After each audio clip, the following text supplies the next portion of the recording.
timrego mari en gino chalo kaka brainwashing, yani en gimoro ma ji osebedo gi mentality kata sponsors ma sponsor jogi gin gise feed ga in their mind ni Wuod Fibi is the best.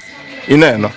Koro kigole maber ka mosefwenye ni ng'ani nyalo timo gini mathumno be in fact moro gi emomiyo gifwenyo ni kara koro wateri kaza nikech gifeel ni ng'acha koro ni magolo stars mano koro ikata yudo kamsani moro matin wuok kama to feel no nego bed no bedo part of the team mar stars cha koro emomiyo yudo ka samoro gilengo koro kuonde ma kata Abenny Jachiga no ko record Barikiwa to dong no wawinje iri yambo dong no Nohit Abenny Jachiga onge kumono kodhi ne Barikiwa studio mwang'eyo ma wuok kaka mana kata koro Papatino kwani ong'ere ko record Barikiwa koso ong'ere ka Jeff to koro does it mean ni nyaki gole Barikiwa eki hit by the way wacha dieri okonyiso ni Barikiwa mwenye ki hit anabiro golo kae makata kori kone nyalo hit mano magi osiepena an Wuod Fibi osiepna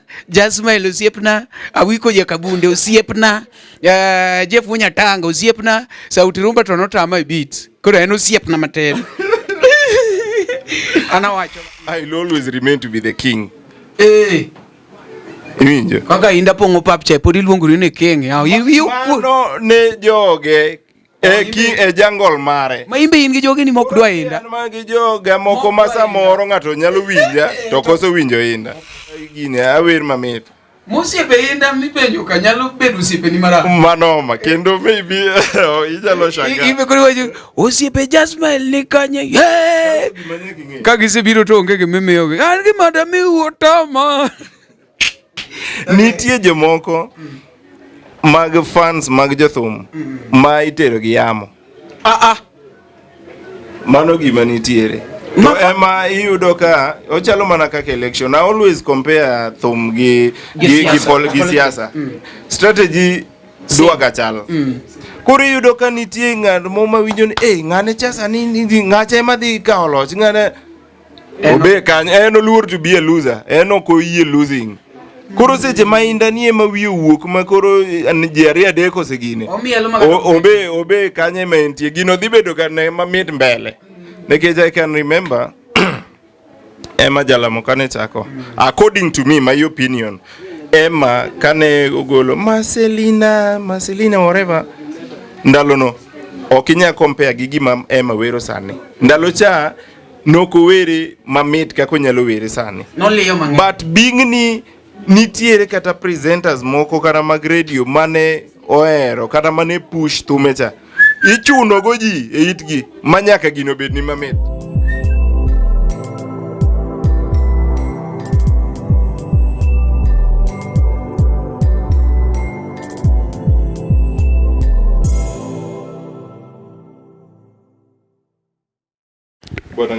Yes, Nyakoramogi machiegni kendo ma iluongo ni LTN Luo Trending Nation. Kaka wuono wayudore ka iluongo ni GTK Golden Touch. Anyalo some gi kachendo Golden Touch Kenya Studios. Ingena anyalo paro ndalo moko no mia offer monda feel GTK in full ma 1000 obaya. Omiyo sane amake ma serious. Ing'amani kanyo no endo kaka pile ing'eyo ma iluongo ne Omari Nash chien ojemone mbele chien mineno mbele emioko kawuono ni wan kaendi gi the CEO himself GTK kati nyalo luongo ni Jasmine engineer Jasmine yes papa no, just mal bora wuo matek bora mal LTN Luo Trending Nation oningo bed ni wuo matek babu. Yes. Okay, mose jo piny matin.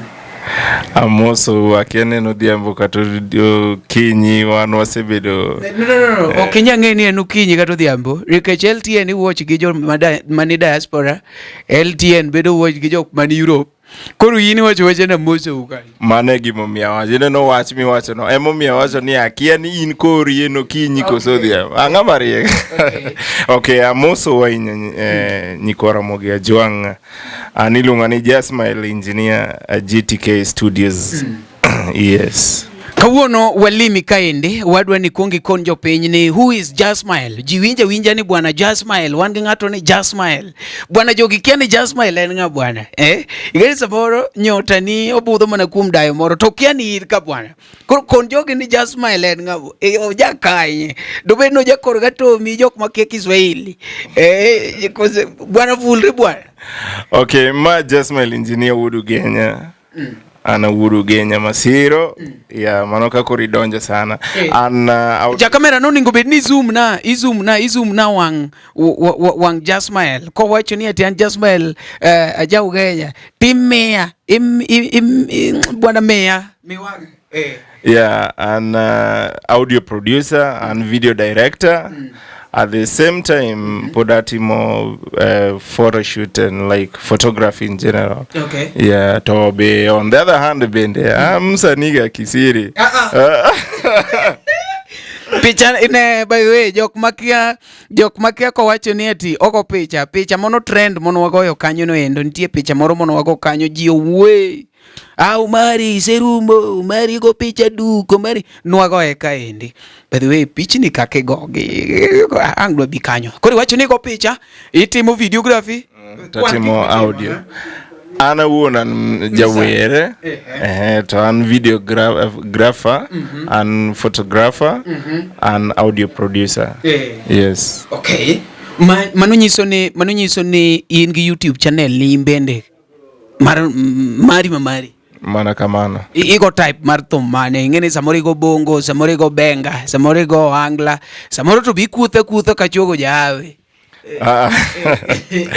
an chakre ka tin kane primary na ero thum kasto na dhi abedo a composer, just a good composer. Koro anyalo timo any type of music mabende kaber to aneno gani is good mondo abed songwriter kata ne jok magombo wer to kiandiko wer. Yeah. Koro kawacho kamano nyiso ni awero hangla tanyalo wero bongo atimo beat genge kata thuma ma release latest and genge matemo nyisogo oganda ni winje uru thume mangi content nikech yudo ka ji thoth iwacho ni ati in miwero thum mangi content manyiso ni jothumbe ma wan go oko nono kamani samano gima temo wacho en thum cha iwacho ni giwinje thumbe ni mangi content nyiso ni jok moko machalo inda Elisha Toto ema jalamo mago jok mago gik maonge kabisa ine makori ko mar content mari poka chopo kanyo winja maler gima temo wacho niya thum mana wero mar mziki chafu tiende ni natemo wacho ni thothne joma wero wer mapuonjo ji moso in kizazi kipya industry iyudo ka ji do not listen to them. Iwinjo ma jok ma thume moko maganjao moko miwacho ni mag pono ka yani iwero pono gi kilago mara iyudo ka usini advice thumbe ilago ema jiwe kale kadem kakufede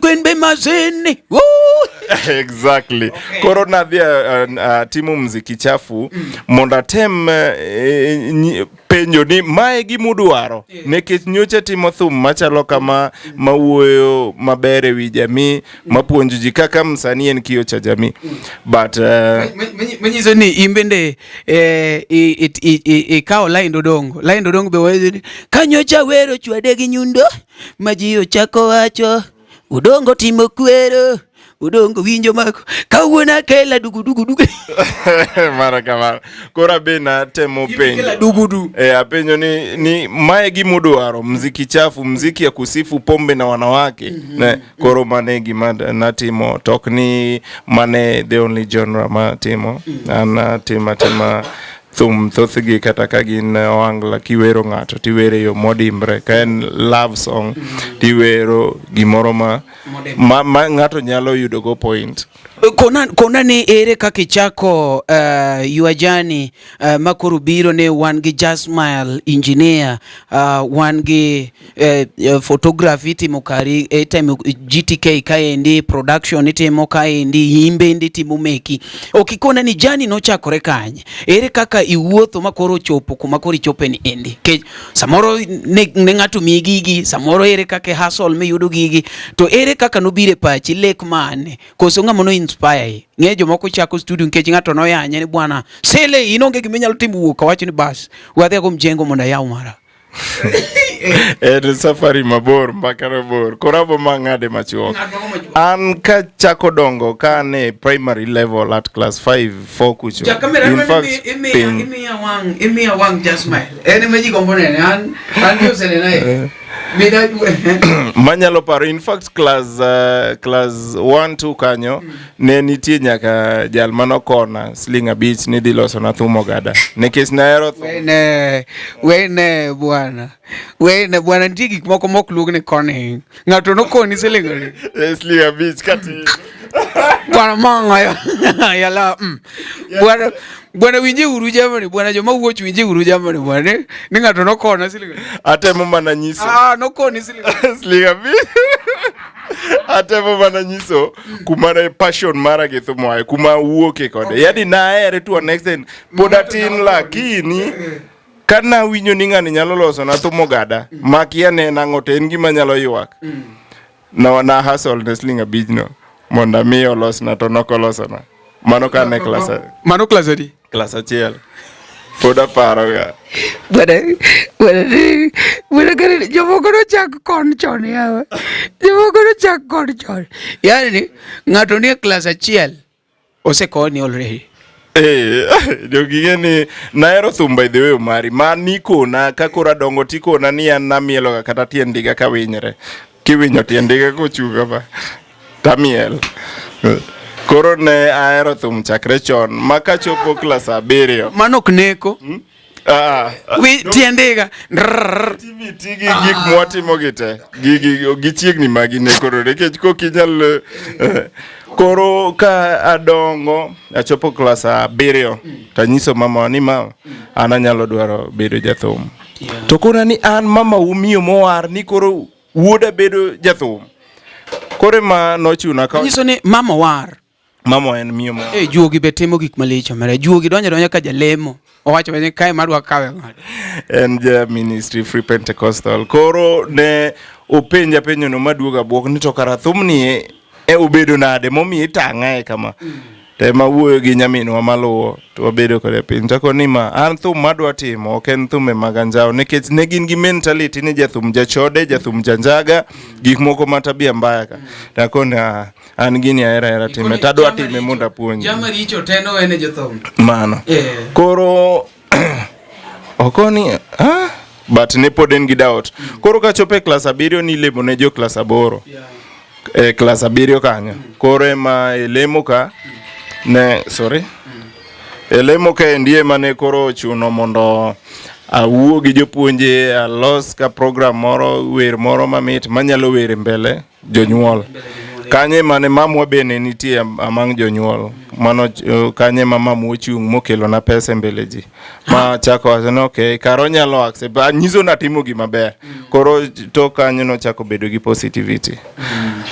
kanyo thum noko muniso mo bitieke jatelo awinjo ni ngenyu kutieke bitieke adacha mondo mi luonga koro engineer nyiso na timo gima jomosomo kotimo kato bedo ni samoro okay mano koro primary level adhi bedo prefect mana nekech na setambulika ne jio sengea adonjo high school bende kani ile muneje form 4 be achaka timo the same thing koro jopuonje ntie mane kaka Mr. high school ichwado nyaka form 4 ma koro kanye ma japuonj mawero ni mwalimu Okothcha gine jo manejiwa mwalimu Achola gini yani ne gise note gnatimo gini gichunya te kanye madhia bedo clubs and society coordinator generally entertainment prefect mana nekech gicha mabe nyalo paro na dhi nyaka district level na perform gik moka beach my music drawing fashion show beauty contest to gi te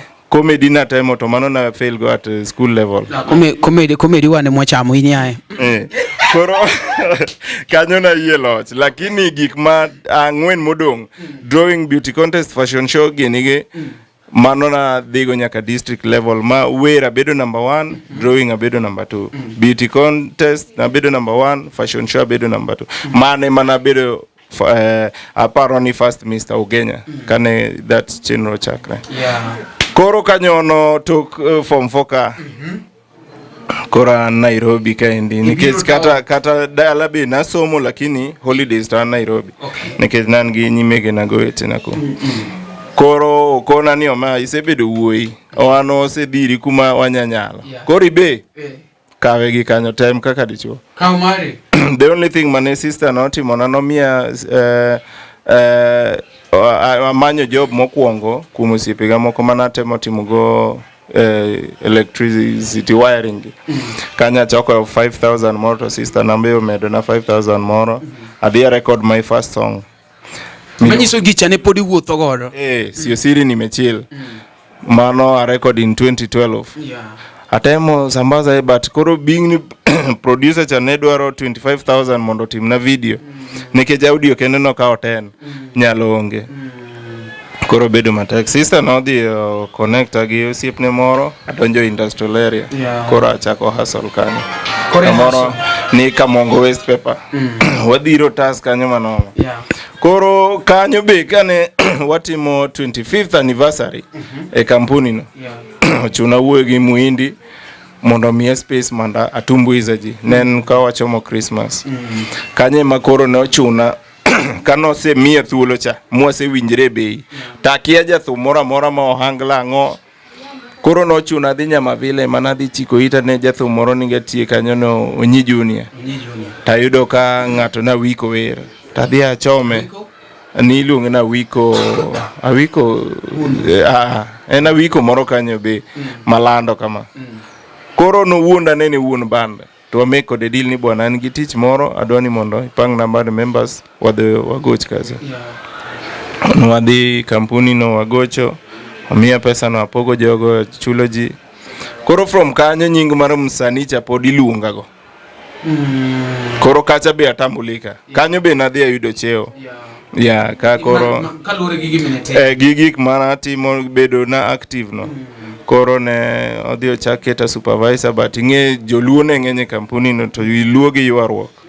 Koro ni ma nyoche kubiro kanisa ni koro no be ne how getichi yo mano ng'eno edo ka bende na ya bedo affected gi story mavumbi no. Koro mane mana kone hapana an daktari wacho no kone beda environment ma buru nitiere. Koro mane gi miya go that opportunity mondo chak lead. Koro kanyo no dhi thicha oko. Iwok. Nekech kanyo be kata kane antie an machine operator. Lakini an mana yani machine cha koro afinye kagima ne turntable. Muziki podo compose we tiko na ni bwana. In ka okone gibede. In ngama. Kai ni mon go. Koro kane jogi oriemba. Nawacho na kara ni sawa. Koro awuok acha gima wuogo malongo be onge. But no bati mzuri during that time ne ora moro dhi nyuomo nyaminwa. Tapango mondo wadhi watumbuiza dala kucho gosiepe na moko. Koro kana wuok e dala nadwa dhi neno kuma Jasmine were e center wa nen club maro wadwa mo.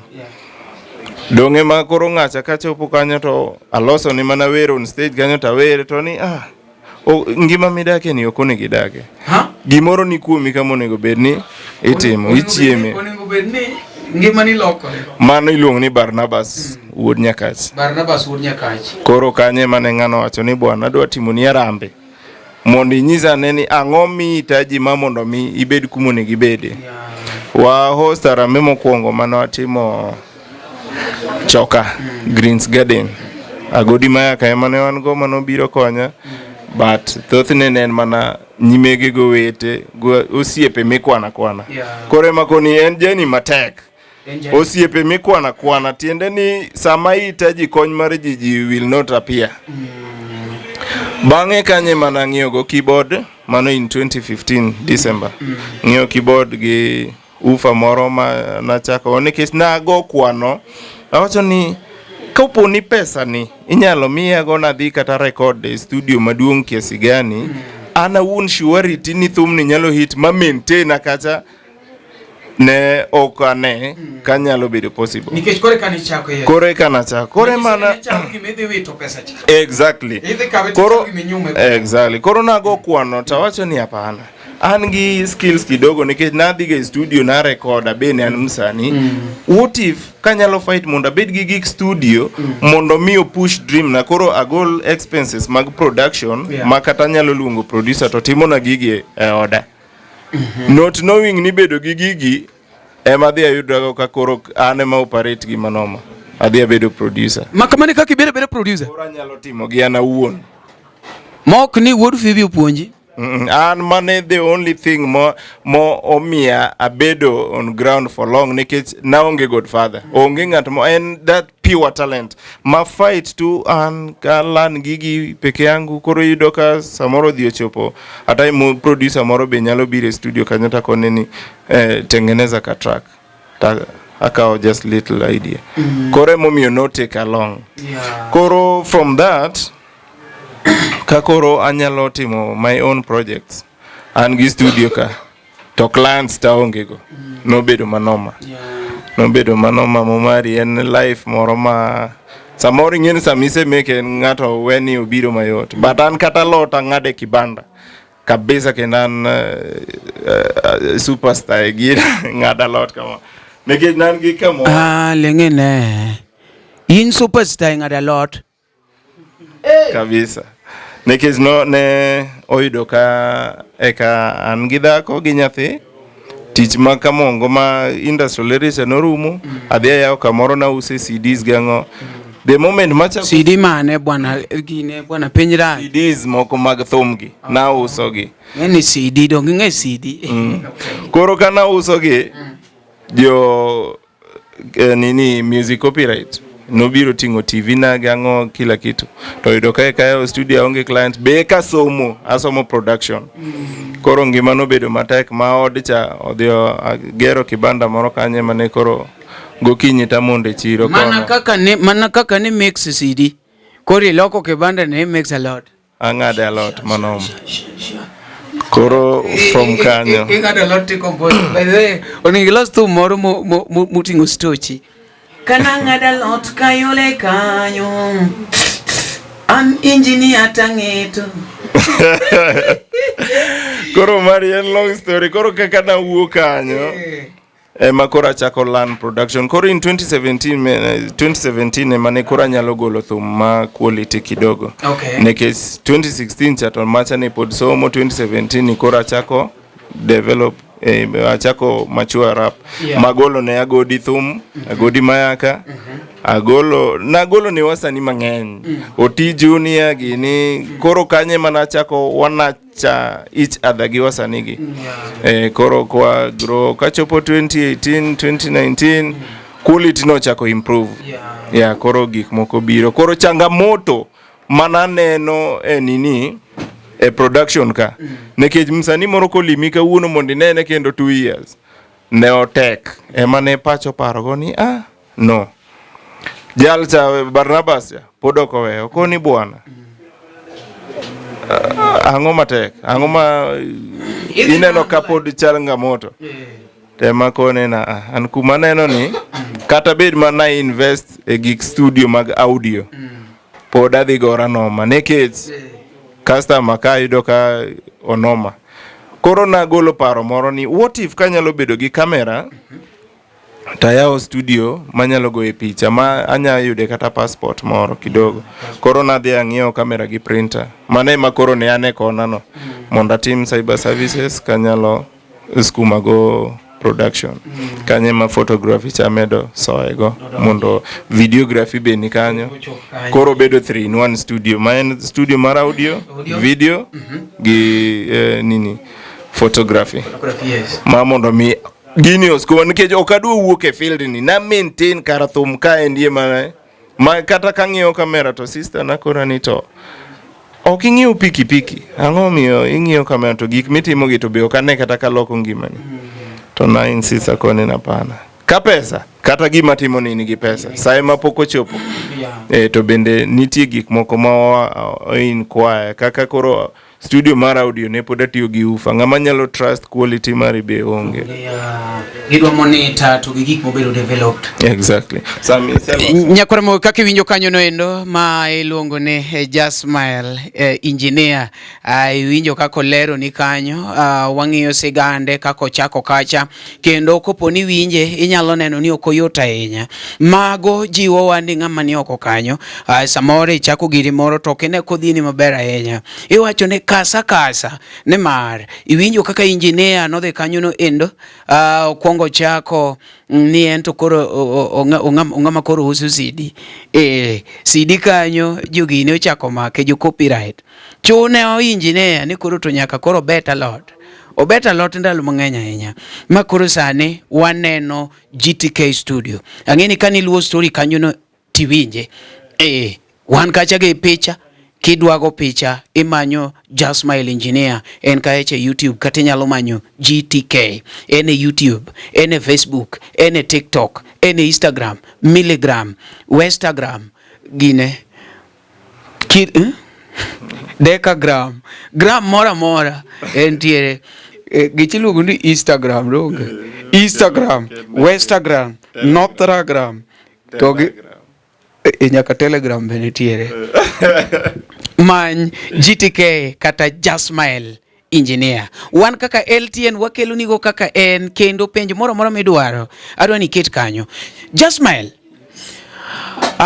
sani to koro akiana luongi ni jajawa but generally wacho ni timo genre mang'eny iwacho nwa ne tho miloso to wadwa ni wakony upcoming man Nairobi kata gi any other person mathum bago okiwachnwa ni in mari ni loso kanye thum omari mari ni loso kanye an okalo ng'amono losi azin onge an gima ng'eyo ni gini en mana focus mana kaka nyisi no kiny ka chopo to story bo bedo mang'eny lakini en ni gimitimo ni how unique producer mara mokwongo mane record na thum nokona niya as an artist make sure ni in ngama unique ibiro gi something unique ma you are the only person doing it mangama bo kopita will remain to be number 2 kore momiyo konego bedni ikopo duon ng'ati wero ka ng'ato nini nikech you will always be follower ibe obede back mare koro gi content mare kiseketo content ma mokwe maber kaw time ni los gimoro maber mok ni loso jathum bwana kane ino kolosi to jomodong in gi believe ni loso koso onge gimiloso okay kana record kata thum in 2016 mano na record kata ne jal moro ni iluonge ni en dancer omiel nyaka nosogo winyo iluonge ni Caleb oluongre kata ni ogwal mano nying mopakrego koro Caleb ne kone bwana Jasmile anto wang'ni adhi Mombasa gi ja keyboard nas jui nini natimo kama tabire studio nika nakone ni bro gima no obwoga go ni en nobire studio ka obiro puko remo makoro okava ema jathum mora mabiro koro onge gima wero en makore resta nakone ni ba kia mini mano to tadiera seneno jok manen gi paro ilago kapod gina piny kwani ang'o mono gi grow ka giseng'e siri koro gini is not all about that nekech keto bed mana kingdom mane nyaki bed ni ini wuon itime ang'o about this ing'ato parono kacha kata mana moma iwinjo ka Jehova ipenjo Musa to ng'e Jehova to nyalo gimoro mora tipenjo Musa ne ang'o ma in go in gang'o nyiso ni you have to do something for it to be blessed Omari kata mana Illuminati I'm always very sure ni Illuminati okinyal donjo ka you are nothing joka be manyo mana ng'ama nigi followers nyaki make ground mi bed gi followers maka gi kawi to wafuasi nikate ni line ipenjo ni ang'o manyalo kelo e table ang'o minyalo kelo e table wan wami gi midwaro to ine miyo wang'o exactly koro gini is about hard work and strategizing yourself yani keto strategy mowinjire to gibidi ni kinda mikao ema Nyasaye gwedigo sani in producer Ka sani dang penji ne Wuod Fibi osetimo madongo e piny luo kaendi, osemako ji, oseting'o ji malo, osetimo ne ji promotion. Inyalo kete ni o namba achiel tiluwe koso imbe ing'ang'a ni e piny luo ka in e producer number 1? Ineno mari, in whatever I'm doing, I will always, in whatever I'm doing, I will remain to be number 1. Iriambo, mi ingo Wuod Fibi sani e production. Ok na inge. Ok na inge, nikech ang'eni dwa atawa. But let me tell you this. No. Mamba, kankech kata en koneno, to wacho dia. Ne, wan gi jafunya tanga. Iwinjo, wan ga Wiko Jakabunde, wan gi Wuod Fibi, wan gi Kido Jaugana, wan gi Ture Jawaya. Ute engineers, kasa ni dang penji ni just smile. In number die jogi. Ngeni Wuod Fibi baketo kanyo. Uwo. Mari penjo ni no ing'eni dwa trick to en gima ji mang'eny fail ga. En gima ji mang'eny fail ga. To fail nikech ok ijitambua. Nikech kanyalo wacho ni okay fine. Sani Wuod Fibi nyocha record Aungo, record ng'ano. Be ong'eni jogo kapok o record e jogo nokadho ira. Manyiso ni en oyudo ka tich koro yot nikech nwase nacha jogi ground ka. Koro wan magi ngufu maro mondo mi understand wasani ma upcoming gi. Mwaket gi lain. Ma Wuod Fibi kawo mana ng'a miseloso. Ochalo japuonj ma secondary ma puonjo ng'at ma already ong'eyo somo, lakini japuonj ma puonjo ng'at e nursery cha en onge ng'ama tambua. Idhi matek to kono Wuod Fibi no kawo jo miseloso. Kik onge leng' yawa. Ave, makoponi ati kawuono ne miyo ji okombe e piny luo to Jasmine ne kuong kawo. Koro Wuod Fibi gi nolar modong. Nekech nitie jok moko ndio motiyo ni moko kadho kuomwa, lakini ok te. Jogo kata ok okadho kuoma, samoro be okadho producer moro ma yang kacha ma onge ng'ama tambua. Koro adier mar wachne niya, ni kidhi ka Wuod Fibi ka iwero nothing, tinya yudo ka samoro kata onya boye ka giwene ni ma onyisi ni bwana dhi practice. Temi yudo ka ng'ato koro complain niya, oserekod to higni kata 2 pok oneno thume. Nikech ng'ani neno ni en gimogolo quality mogolo gik ma iniwero nothing ma en wich kuot golo tijini. Ineno. Koro ibro yudo ka pesi cholal kamano samoro. Lakini wanto ibiro nacha. Wano wabro nacha wayud kuma koro itemo migike to wami gi thumino idhi jivunia gone at least iwinjrie mami motisha. A number of people ma se record ne thuma Godi Mayaka nogono before kata Odhi ka Wuod Fibi.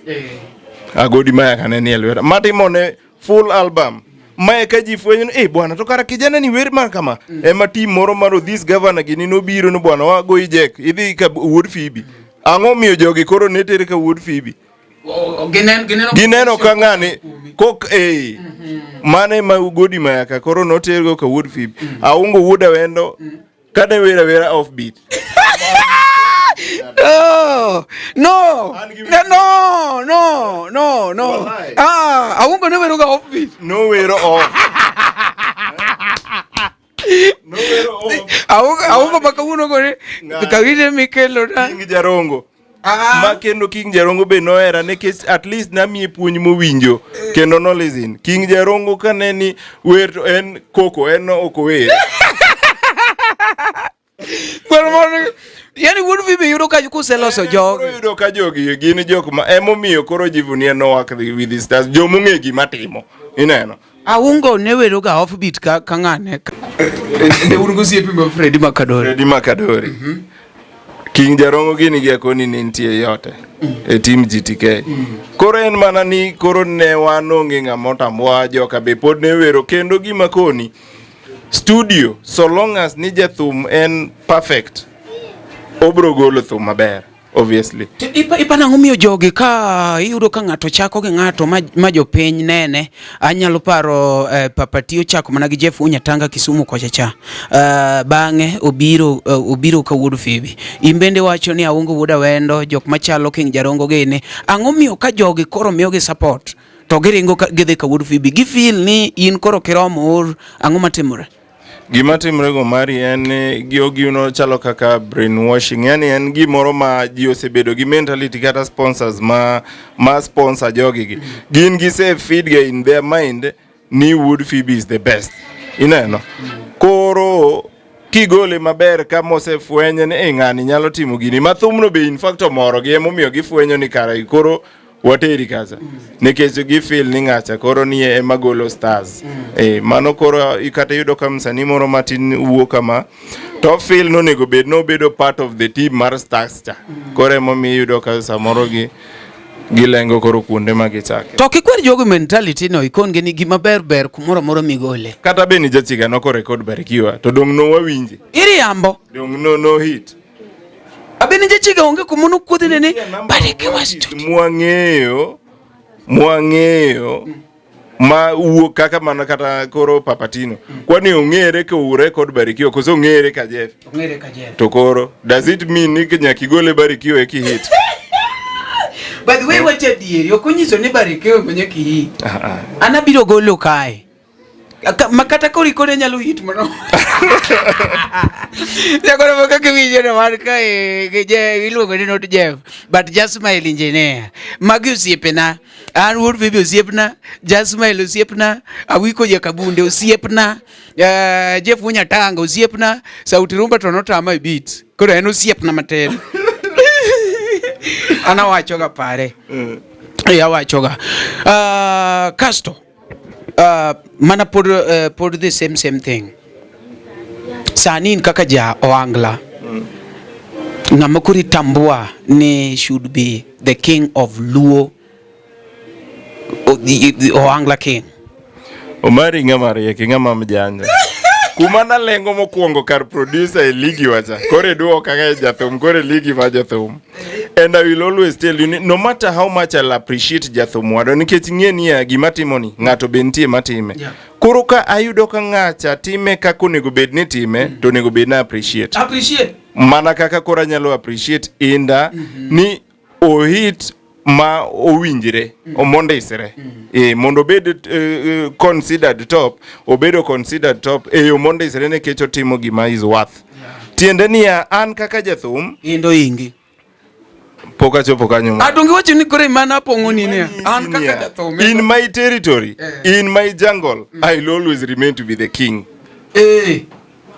iwinjo kaka inda pongo papche podi luongori ne king no ne joge e jungle mare ma imbe in gi joge ni mok dwa inda ma gi joga moko masa moro ng'ato nyalo winja to koso winjo inda but an appreciate inda nekech inda according to me kaka jathum gima chako nyisigo ni content inda golo thum ma nigi content weche modhigre yani message ma direct minyalo winjo miwasi ni ok en ng'ama dhi mi narrative ni awuoka achopo ka jano nyakwar ng'ane ka ng'ane atimo kamani ni en message ma direct kore momiya koni ni en ng'at ma en kumentie no owinjire kode ok en ng'amo ana support yani okoyude by iwacho nang'o kibahati otione en gimo otimo no gi kumochope no owinjire kode makuri wacho ne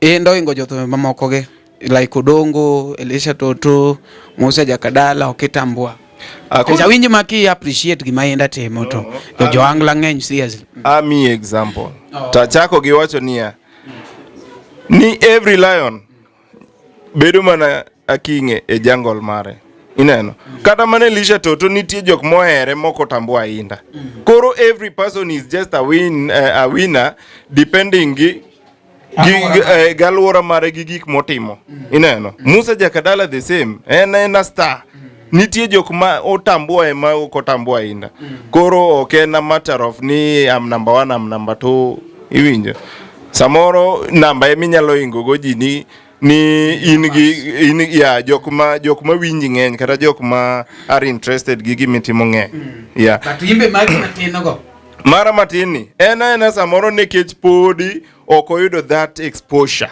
to koyudo exposure samoro nyabedo beyond ng'acha can you understand winjo kaka iwacho en mane okidwa luongo nying iwacho ni nitie kaka ka juneni tinyalo ingo enda cause iwacho beyond ng'acha to ng'acha because of exposure kibedo exposed mawel ka koro ni ibe ine wang' ji nekech these my fans kata joma mielo inda joma mielo ema joma mielo te joma be nyamiela ka gifwenya ni abe gine awer mamit Musiepe inda mipenjo ka nyalo bedo osiepe ni mara. Manoma kendo maybe ijalo shanga. Ibe kuri waju osiepe Jasmine ni kanye.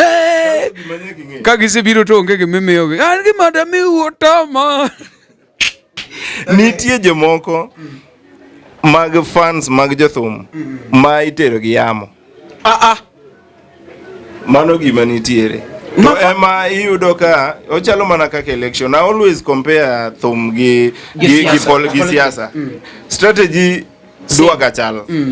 Koro iyudo ka nitie ng'at mo mawinjo ni ng'ane chasa ni ng'acha ema dhi kawo loch ng'ane obe kanyo en oluor to be a loser. En ok oyie losing.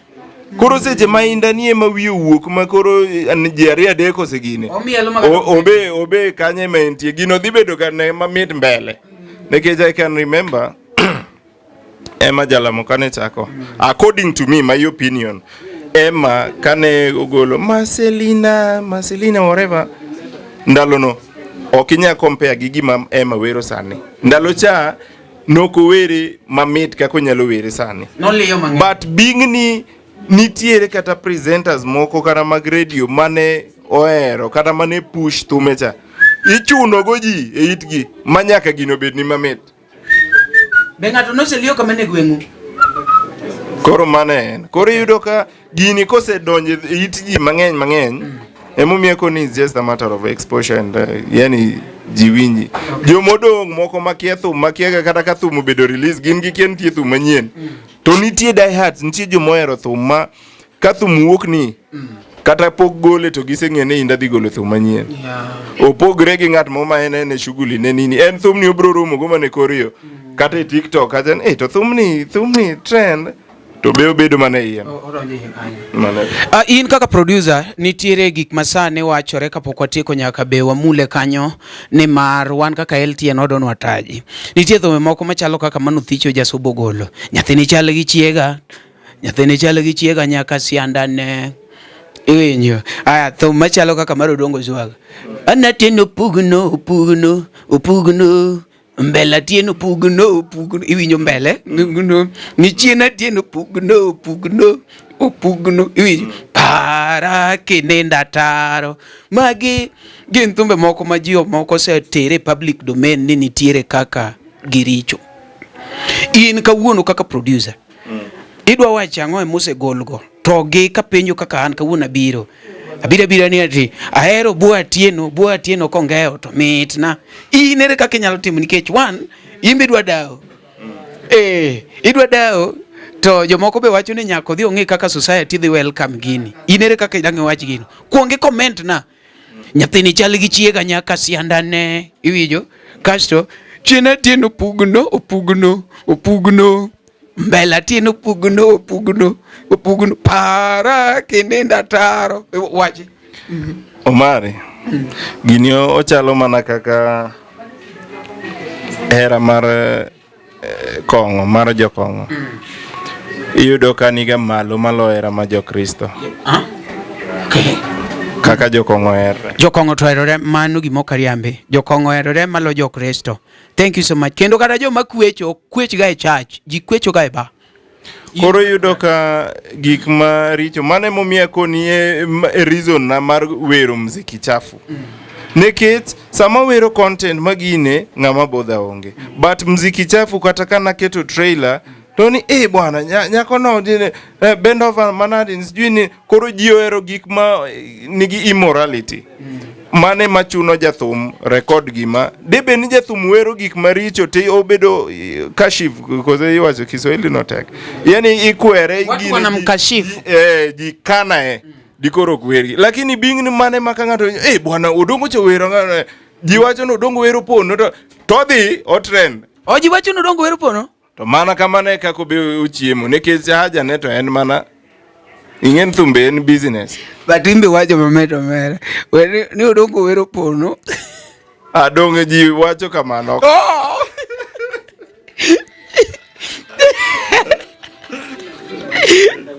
Ji wacho no Odongo wero pono. Kori neno kata mane muziki. Wete mjero ji wacho no Odongo wero pono.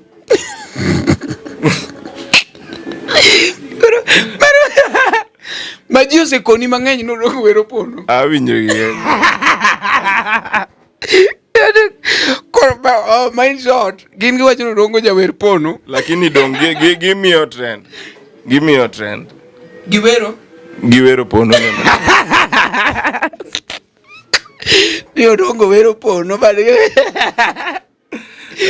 Koro ineno kaka ji dhi kawo gini, gima nyalo mi ji wuoye, gima miyo ji wuoye mang'eny.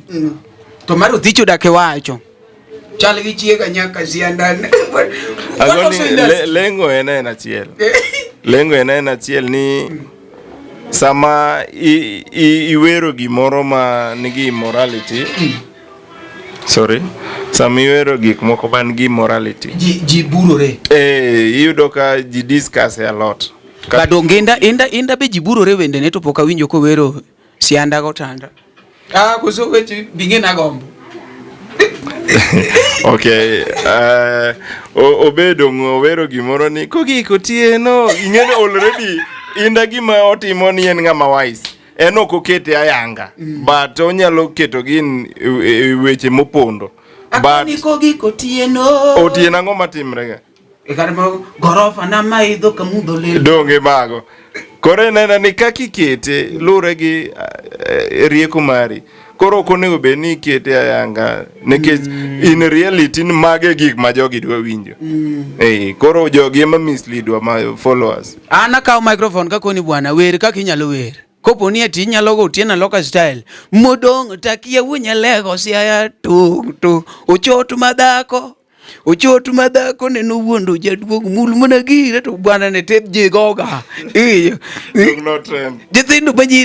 Jithindo manyiri kata yudo matin tore noromo chuma to gino wadagi. Tidhi mbele. Kech kopo ni omi fans gik malero gidwa. Ok geng'e. To kiketa kete molil. Nyakwara mo kaka neno noendo ne wan kaende gi Jasmile engineer. Jasmile go picha. Jasmile timo video. Jasmile timo audio. Sani kora wuoyo ka Jasmile chalo gima ji kiae. Kotho to komiti osegolo pay bill. Pes jomo tho muchoko gi chieng' moro ne dewu. Uchulo go udi uchwe Nairobi. Sani ng'ato ngema kata mana subscriber. Nyocha neno kuluo jaber nyaronagi 7,000. Nyaronagi walk from 6K followers to 13. Sama koro sedi kura keni jok maluwe ka. Maka jok madwa dhi kode tho. Kosa bwana kegi matimoji. Akegi matimoji. Samori doka kata account neno en maen gi password en maen gi kila kitu. Makoro account cha video mka onge gimoro ma ng'ato nyalo benefit. Sani wawacho ni wan gi GTK studio. Be ok chandi ting'ia kanyo. Be ok ichal ka gimidwa be se subscribe no. Mia kamera be se subscribe. To ba jamane kotho bwana ng'ato kende like yudo I post katu sip ni moro ma Jakikuyu notho. Bwana yo ma ng'ato dwa dig go details. En ng'a otimango, nyocho timango, otho nade, nyocho tuo. Like odwa ng'e more about Maiti. To mondo mesane kwa lando GTK. Kaendi yawa mondo mi ng'ato penje ni otimango, ere kaka nya yude, en kure. Nyocho penja marichiel mana post picha mandukcha. Gik mariche modwaro waseng'eu. Gima mora niya, gikomplenia. Gigo richo, tineno yo minene go. Kendo gishare ga ma. Mabe seneno ko Mario go pijana. Maje Oke ma nyaka koro nyaka upcoming monego kaw time kandiko wende. Jok machalo chogo jawe. Odonje inbox mar ng'ata mung'eno ng'eu mari. Bwana binenu picha mu Mario post. Like seriously. To magi jok madwaro support mekwa. I'm like, is this guy going far? Koso eno ya far. Koro gisane Jasmile. Aneno ka sama wawangwa adwa ni kaw thuolo ni ikonwa gik maricho mani ajawa moningo benu waloko nikech wan wadwa ni wapuodh ajawa wan kaka jo LTN. Gina ng'o maricho moningo watim kata oningo wawe to gi kaka un jothum. Number 1 mi chako go en siro lwedo ng'amosetho. Wakonyre ur ka wangima. Mano gima donga koni kanika nati marambe na marariyo makora timo budas. ema at least noyudo ka sedonje to ayudo dola no mia support seriously Lady Maureen kane pod ngima ok en a number of jothum simu shida gini ji nobiro mana nikech koro ne an kiongozi bura mar jothum niluongo ni Luanda Music Association ne an secretary koro ne gibiro kata gine but iyudo ka mane mokwongo cha mane nyalo gine onge jogo ksir ga joma tho mago pes gi magi kao nikech gine magi overquote to gigo gidongo yae wach mar siro ng'ama tho no ko wach niya we uru choko pesu eliel to the next Marareyo ma luro community to Wuod gi jo community kanyo kado uwe mang'eny sana nikech ing'eni en adier sawa okay gima nyalo wacho thum en gima kelo mor kendo thum mit gadiera lakini kik wachafua nyinge gi tabia moko ma richo ni iketo mentality ni ma mondo mi chop kamoro sijui nyaka dayo moro bede sijui mara nyaka idonje Illuminati sijui mara nyaka ng'o gini en ma talent mana kaka jampira cha samigo mpira maber tema ng'ato bo notice ni bwana jamacha dware ojoin team fulani ng'acha ber te kaiso koro gini timuni maber ne mabro misudo kamoro Nyakore moge kaka winjo no mani luongo ne GTK the CEO mar GTK Just Mile Engineer an gima dwa wacho achiel katieko show promoters machuo you are failing us mana kaka promoters mamon kao jo angla dhigo loka promoters machuo umbe chake uruka wa kwino chogo uter loka udugu kao akwin nyandewa utere loka udugu ka ok ni chwe madhe waseng'eyo pachwa thin mone ma omogi to gidho gogi transport koro chuo umbe chakomo mon ok ni mon kao mana chuo ngane umari dhigocho umari dhigocho okwafuo koro promoters machuo ufeloa ang'o muwene mana promoters mamone mating'o angla malo by the way giting'o angla malo ji dhi gocho loka to joma mon bwadwa no dhi loka Akwino nowacho ni Akwino rwako zirwaru motimore nade moyiech odhi rwak moloka gimbe gigo mawangla promoters machuo ufeloa in fact koro gine magidhi miyo koro walok gini ni kare jogo kdhi goga thum jogo dhi chode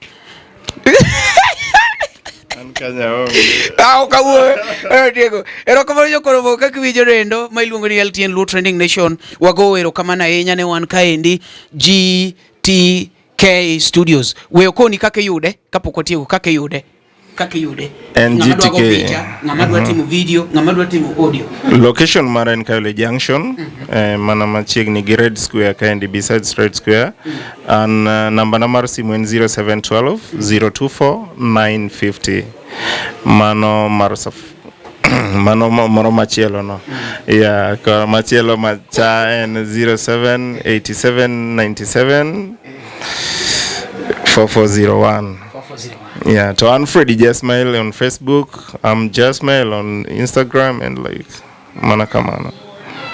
Kata GTK Studio 3.